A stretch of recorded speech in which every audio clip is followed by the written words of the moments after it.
Canto primero. Concilio de los dioses. Exhortación de Atenea a Telémaco.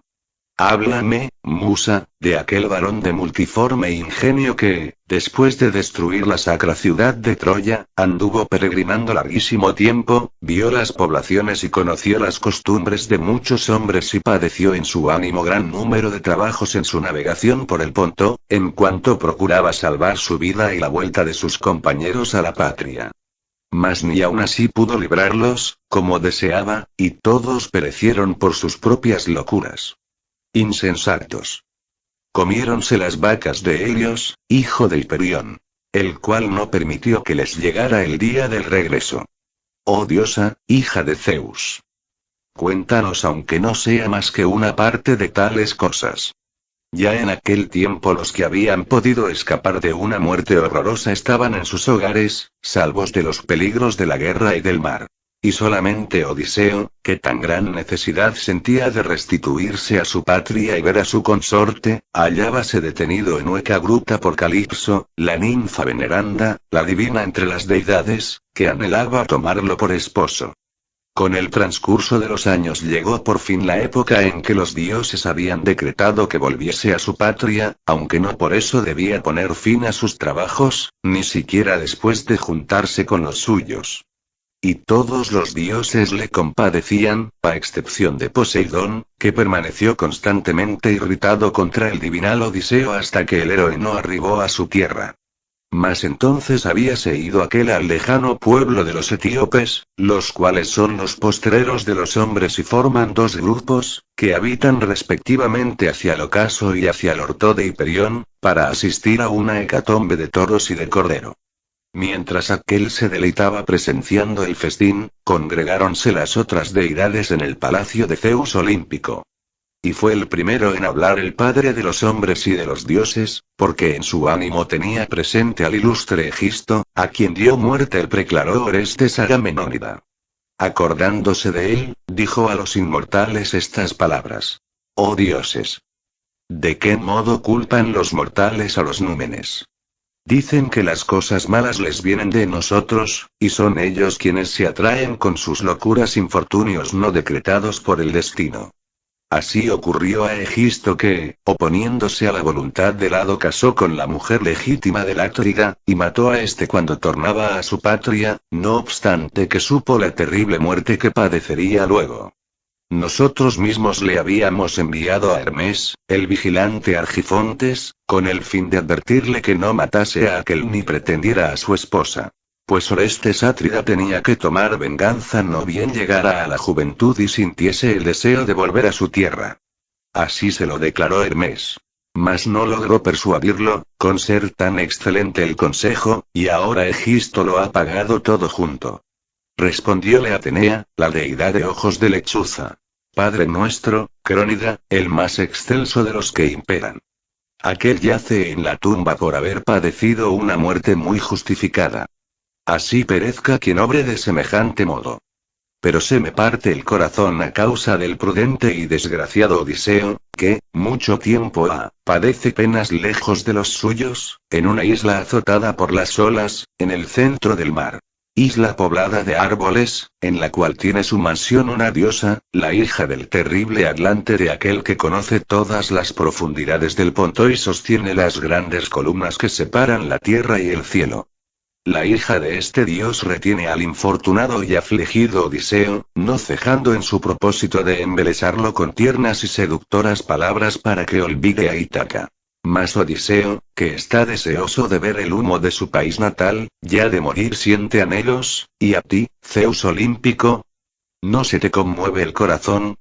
¿No te era grato Odiseo cuando sacrificaba junto a las naves de los argivos? ¿Porque así te has airado contra él, Zeus? Contestóle Zeus, que amontona las nubes. Hija mía. ¿Qué palabras se te escaparon del cerco de los dientes? ¿Cómo quieres que ponga en olvido al divinal Odiseo, que por su inteligencia se señala sobre los demás mortales y siempre ofreció muchos sacrificios a los inmortales dioses que poseen el anchuroso cielo? Pero Poseidón, que ciñe la tierra, le guarda vivo y constante rencor porque cegó al cíclope, al deiforme Polifemo. que es el más fuerte de todos los cíclopes y nació de la ninfa Toosa, hija de Forcis, que impera en el mar estéril, después que ésta se unió con Poseidón en honda cueva. Desde entonces Poseidón, que sacude la tierra, si bien no intenta matar a Odiseo, hace que vaya errante lejos de su patria. Mas tratemos todos nosotros de la vuelta del mismo y del modo como haya de llegar a su patria.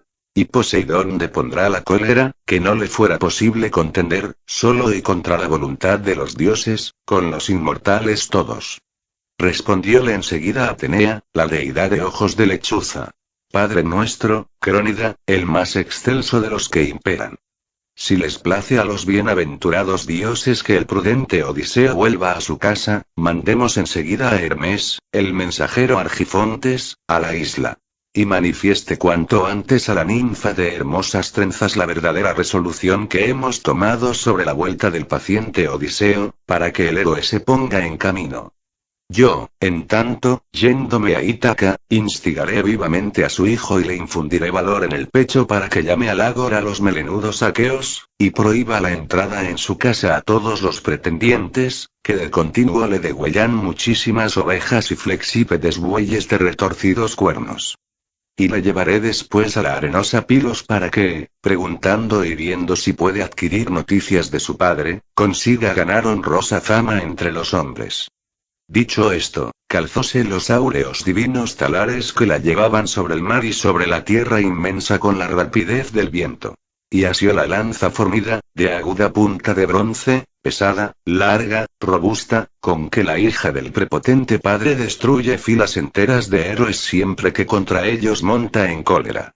Descendió presurosa de la cumbre del Olimpo y, encaminándose al pueblo de Ítaca, detúvose en el vestíbulo de la morada de Odiseo, en el umbral que precedía al patio. Empuñaba la broncínea lanza y había tomado la figura de un extranjero, de Mentes, rey de los Tafios. Halló a los soberbios pretendientes, que para recrear el ánimo jugaban a los dados ante la puerta de la casa, sentados sobre cueros de bueyes que ellos mismos habían degollado. Varios heraldos y diligentes servidores escanciábanles vino y agua en las crateras. Y otros limpiaban las mesas con esponjas de muchos ojos, colocábanlas en su sitio, y trinchaban carne en abundancia. Fue el primero en advertir la presencia de la diosa el deiforme Telémaco, pues se hallaba en medio de los pretendientes con el corazón apesadumbrado, y tenía el pensamiento fijo en su valeroso padre por sí, volviendo, dispersaba a aquellos por la casa y recuperaba la dignidad real y el dominio de sus riquezas. Tales cosas meditaba, sentado con los pretendientes, cuando vio a Atenea. A la hora fuese derecho al vestíbulo, muy indignado en su corazón de que un huésped tuviese que esperar tanto tiempo a la puerta, asió por la mano a la diosa, tomóle la broncínea lanza y, hablándole, le dijo estas aladas palabras. Salve, huésped. Entre nosotros has de recibir amistoso acogimiento. Y después que hayas comido, nos dirás de qué estás necesitado. Hablando así, empezó a caminar y Palas Atenea le fue siguiendo. Ya entrados en el interior del excelso palacio, Telémaco arrimó la lanza a una alta columna, metiéndola en la pulimentada lancera, donde había muchas lanzas del paciente Odiseo. Hizo sentar a la diosa en un sillón, después de tender en el suelo linda alfombra bordada y de colocar el escabel para los pies, y acercó para sí una labrada silla. Poniéndolo todo aparte de los pretendientes para que al huésped no le desplaciera la comida, molestado por el tumulto de aquellos varones soberbios, y él, a su vez, pudiera interrogarle sobre su padre ausente. Una esclava les dio aguamanos, que traía en magnífico jarro de oro y vertió en fuente de plata, y les puso delante una pulimentada mesa. La veneranda despensera trájoles pan y dejó en la mesa buen número de manjares, obsequiándoles con los que tenía guardados. El trinchante sirvióles platos de carne de todas suertes y colocó a su lado áureas copas. Y un heraldo se acercaba a menudo para escanciarles vino. Ya en esto entraron los orgullosos pretendientes. Apenas se hubieron sentado por orden en sillas y sillones, los heraldos diéronles aguamanos, las esclavas amontonaron el pan en los canastillos, los mancebos coronaron de bebidas las crateras, y todos las viandas que les habían servido. Satisfechas las ganas de comer y de beber, ocupáronles el pensamiento otras cosas. El canto y el baile, que son los ornamentos del convite. Un heraldo puso la bellísima cítara en las manos de Femio, a quien obligaban a cantar ante los pretendientes. Y mientras Femio comenzaba al son de la cítara un hermoso canto, Telémaco dijo estas razones a Atenea, la de los ojos de lechuza, después de aproximar su cabeza a la deidad para que los demás no se enteraran. Huésped. ¿Te enojarás conmigo por lo que voy a decirte? Estos solo se ocupan de cosas tales como la cítara y el canto. Y nada les cuesta, pues devoran impunemente la hacienda de otro, la de un varón cuyos blancos huesos se pudren en el continente por la acción de la lluvia o los revuelven las olas en el seno del mar. Si le vieran regresar a Ítaca, todos preferirían tener los pies ligeros a ser ricos de oro y de vestidos. Mas aquel ya murió, a causa de su aciago destino, y ninguna esperanza nos resta, aunque alguno de los hombres terrestres afirme que aún ha de volver. El día de su regreso no amanecerá jamás. Pero, Ea. Habla y responde sinceramente. ¿Quién eres y de qué país procedes? ¿Dónde se hallan tu ciudad y tus padres? ¿En qué linaje de embarcación llegaste? ¿Cómo los marineros te trajeron a Ítaca? ¿Quiénes se precian de ser? Pues no me figuro que hayas venido andando. Dime también la verdad de esto para que me entere. ¿Vienes ahora por vez primera o has sido huésped de mi padre? Que son muchos los que conocen nuestra casa, porque Odiseo acostumbraba visitar a los demás hombres. Respondió Atenea, la deidad de los ojos de lechuza. De todo esto voy a informarte circunstanciadamente. Me jacto de ser Mentes, hijo del belicoso Anquíalo, y de reinar sobre los tafios amantes de manejar los remos. He llegado en mi bajel, con mi gente, pues navego por el vinoso Ponto hacia unos hombres que hablan otro lenguaje. Voy a Temesa para traer bronce, llevándoles luciente hierro.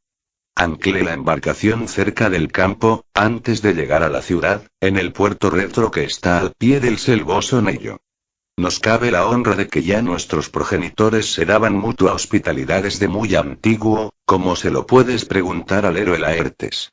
El cual, según me han dicho, ya no viene a la población, sino que mora en el campo, atorméntanle los pesares, y tiene una anciana esclava que le apareja la comida y le da de beber cuando se le cansan los miembros de arrastrarse por la fértil viña. Vine porque me aseguraron que tu padre estaba de vuelta en la población, mas sin duda lo impiden las deidades, poniendo obstáculos a su retorno.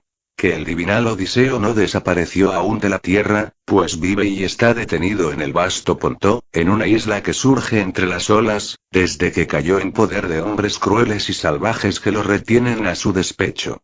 Voy ahora a predecir lo que ha de suceder, según los dioses me lo inspiran en el ánimo y yo creo que ha de verificarse porque no soy adivino ni hábil intérprete de sueños.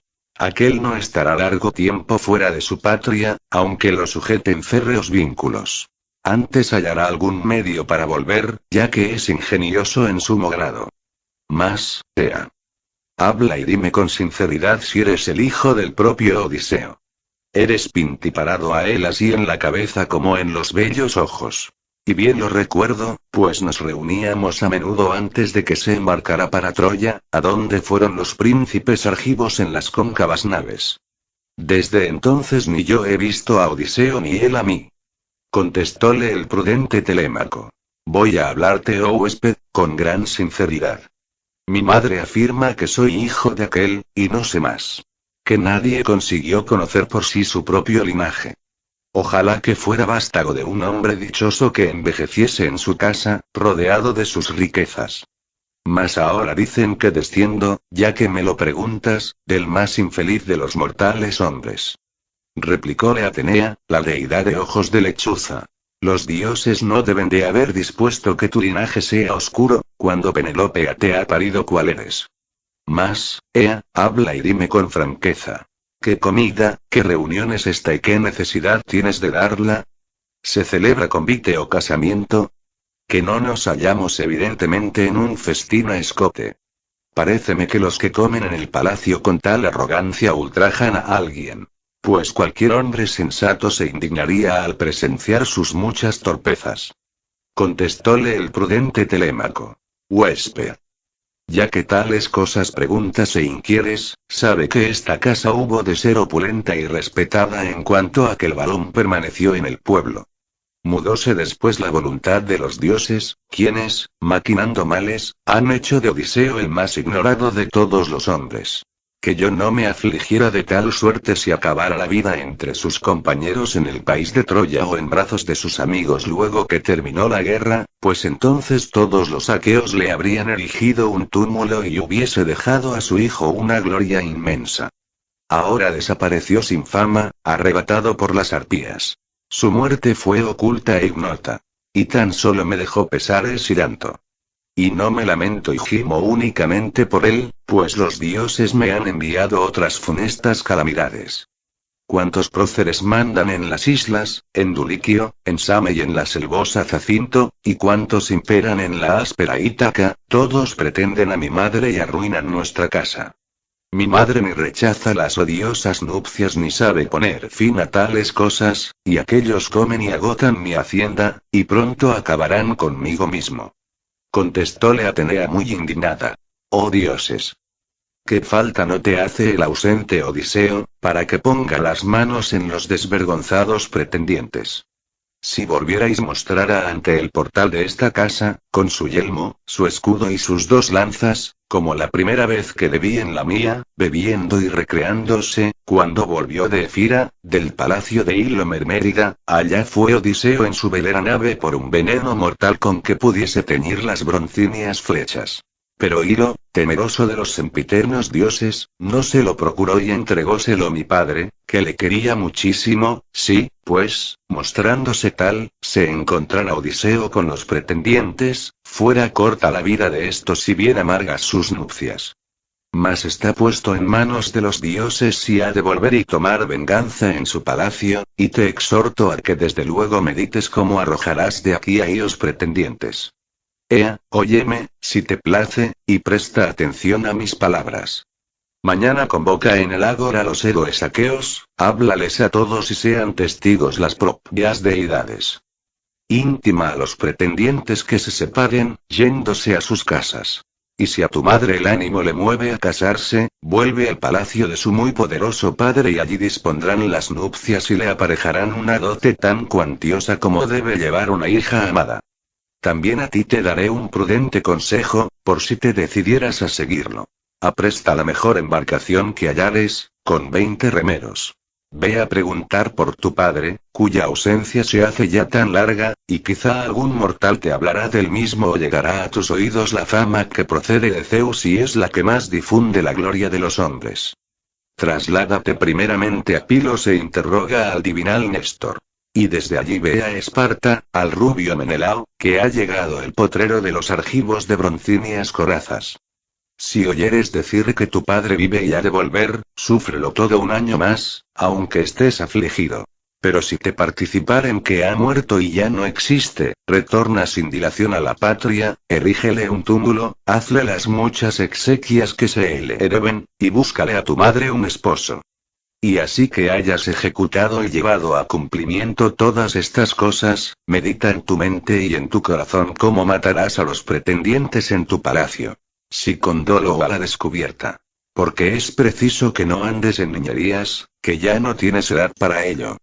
Por ventura no sabes cuánta gloria ha ganado ante los hombres el divinal Orestes desde que hizo perecer al matador de su padre, al doloso Egisto, que le había muerto a su ilustre progenitor. También tú, amigo, ya que veo que eres gallardo y de elevada estatura, sé fuerte para que los venideros te elogien. Y yo me voy hacia la velera nave y los amigos, que ya deben de estar cansados de esperarme. Cuida de hacer cuanto te dije y acuérdate de mis consejos. Respondióle el prudente Telémaco. Oh, forastero. Me dices estas cosas de una manera tan benévola, como un padre a su hijo, que nunca jamás podré olvidarlas. Pero, aguarda un poco, aunque tengas prisa por irte, y después que te bañes y deleites tu corazón, volverás alegremente a tu nave, llevándote un regalo precioso, muy bello, para guardarlo como presente mío, que tal es la costumbre a seguir con los huéspedes amados. Contestóle Atenea, la deidad de ojos de lechuza. No me detengas, oponiéndote a mi deseo de irme enseguida. El regalo con que tu corazón quiere obsequiarme, me lo entregarás a la vuelta para que me lo lleve a mi casa. Escógelo muy hermoso y será justo que te lo recompense con otro semejante. Diciendo así, partió Atenea, la de ojos de lechuza. Fuese la diosa volando como un pájaro, después de infundir en el espíritu de Telémaco valor y audacia, y de avivarle aún más la memoria de su padre. Telémaco, considerando en su mente lo ocurrido, quedóse atónito, porque ya sospechó que había hablado con una deidad. Y aquel varón, que parecía un dios, se fue enseguida hacia los pretendientes. Ante estos, que le oían sentados y silenciosos, cantaba el ilustre Aedo la vuelta deplorable que Palas Atenea había deparado a los aqueos cuando partieron de Troya. La discreta Penélope, hija de Icario, oyó de lo alto de la casa la divinal canción, que le llegaba al alma. Y bajó por la larga escalera, pero no sola, pues la acompañaban dos esclavas. Cuando la divina entre las mujeres llegó a donde estaban los pretendientes, detúvose junto a la columna que sostenía el techo sólidamente construido, con las mejillas cubiertas por espléndido velo y una honrada doncella a cada lado. Y arrasándosele los ojos de lágrimas, hablóle así al divinal Aedo. Femio. Pues que sabes otras muchas hazañas de hombres y de dioses, que recrean a los mortales y son celebradas por los aedos, cántales alguna de las mismas sentado ahí, en el centro, y óiganla todos silenciosamente y bebiendo vino, pero deja ese canto triste que constantemente me angustia el corazón en el pecho, ya que se apodera de mí un pesar grandísimo que no puedo olvidar. Tal es la persona de quien padezco soledad por acordarme siempre de aquel varón cuya fama es grande en la Hélade y en el centro de Argos. Replicóle el prudente Telémaco. Madre mía. ¿Por qué quieres prohibir al amable Aedo que nos divierta como su mente se lo sugiera? No son los hados los culpables, sino Zeus, que distribuye sus presentes a los varones de ingenio del modo que le place. No ha de increparse a Femio porque canta la suerte aciaga de los dánaos, pues los hombres alaban con preferencia el canto más nuevo que llega a sus oídos. Resígnate en tu corazón y en tu ánimo a oír ese canto, ya que no fue Odiseo el único que perdió en Troya la esperanza de volver. Hubo otros muchos que también perecieron. Mas, vuelve ya a tu habitación, ocúpate en las labores que te son propias, el telar y la rueca, y ordena a las esclavas que se apliquen al trabajo, y de hablar nos cuidaremos los hombres y principalmente yo, cuyo es el mando en esta casa. Volvióse Penélope, muy asombrada, a su habitación, revolviendo en el ánimo las discretas palabras de su hijo. Y así que hubo subido con las esclavas a lo alto de la casa, lloró a Odiseo, su caro consorte, hasta que Atenea, la de ojos de lechuza, le infundió en los párpados el dulce sueño. Los pretendientes movían alboroto en la obscura sala y todos deseaban acostarse con Penélope en su mismo lecho. Mas el prudente Telémaco comenzó a decirles: pretendientes de mi madre que os portáis con orgullosa insolencia. Gocemos ahora del festín y cesen vuestros gritos. Pues es muy hermoso escuchar a un Aedo como este tan parecido por su voz a las propias deidades. Al romper el alba, nos reuniremos en el ágora para que yo os diga sin rebozo que salgáis del palacio. Disponed otros festines y comeos vuestros bienes, convidándoos sucesiva y recíprocamente en vuestras casas. Mas si os pareciese mejor y más acertado destruir impunemente los bienes de un solo hombre, seguid consumiéndolos. Que yo invocaré a los sempiternos dioses, por si algún día nos concede Zeus que vuestras obras sean castigadas, y quizás muráis en este palacio sin que nadie os vengue. Así dijo.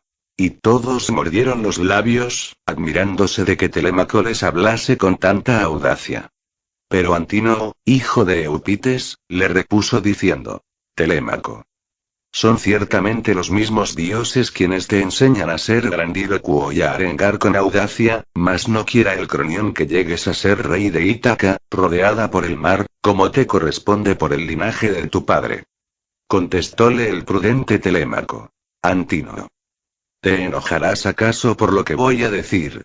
Es verdad que me gustaría serlo, si Zeus me lo concediera. ¿Crees por ventura que el reinar sea la peor desgracia para los hombres? No es malo ser rey, porque su casa se enriquece pronto y su persona se ve más honrada. Pero muchos príncipes aqueos, entre jóvenes y ancianos viven en Ítaca, rodeada por el mar. Reine cualquiera de ellos, ya que murió el divinal Odiseo, y yo seré señor de mi casa y de los esclavos que éste adquirió para mí, como botín de guerra. Respondióle Eurímaco, hijo de Polibo. Telémaco. Está puesto en mano de los dioses cuál de los aqueos ha de ser el rey de Ítaca, rodeada por el mar. Pero tú sigue disfrutando de tus bienes, manda en tu palacio y jamás, mientras Ítaca sea habitada, venga hombre alguno a despojarte de tus riquezas contra tu querer. Y ahora, óptimo Telémaco, deseo preguntarte por el huésped. ¿De dónde vino tal sujeto? ¿De qué tierra se gloria de ser? ¿En qué país se hallan su familia y su patria? ¿Te ha traído noticias de la vuelta de tu padre o ha llegado con el único propósito de cobrar alguna deuda? ¿Cómo se levantó y se fue tan rápidamente sin aguardar a que le conociéramos? De su aspecto colijo que no debe de ser un miserable. Contestóle el prudente Telémaco. Eurímaco. Ya se acabó la esperanza del regreso de mi padre. Y no doy fe a las noticias, vengan de donde vinieren, ni me curo de las predicciones que haga un adivino a quien mi madre llame e interrogue en el palacio. Este huésped mío lo era ya de mi padre y viene de Tafos. Se precia de ser Mentes, hijo del belicoso Anquíalo, y reina sobre los tafios, amantes de manejar los remos. Así habló Telémaco, aunque en su mente había reconocido a la diosa inmortal. Volvieron los pretendientes a solazarse con la danza y el deleitoso canto, y así esperaban que llegase la oscura noche. Sobrevino esta cuando aún se divertían, y entonces partieron para acostarse en sus respectivas casas. Telémaco subió al elevado aposento que para él se había construido dentro del hermoso patio, en un lugar visible por todas partes. Y se fue derecho a la cama, meditando en su ánimo muchas cosas. Acompañábale, con teas encendidas en la mano, Euriclea, hija de Oxpisenórida, la de castos pensamientos, a la cual había comprado Laertes con sus bienes en otro tiempo, apenas llegada a la pubertad, por el precio de 20 bueyes. Y en el palacio la honró como a una casta esposa, pero jamás se acostó con ella, a fin de que su mujer no se irritase. Aquella, pues, alumbraba a Telémaco con teas encendidas, por ser la esclava que más le amaba y la que le había criado desde niño. Y, en llegando abrió la puerta de la habitación sólidamente construida. Telémaco se sentó en la cama, desnudóse la delicada túnica y diósela en las manos a la prudente anciana. La cual, después de componer los pliegues, la colgó de un clavo que había junto al torneado lecho, y al punto salió de la estancia, entornó la puerta, tirando del anillo de plata, y echó el cerrojo por medio de una correa. Y Telémaco, bien cubierto de un vellón de oveja, pasó toda la noche revolviendo en su mente el viaje que Atenea le había aconsejado.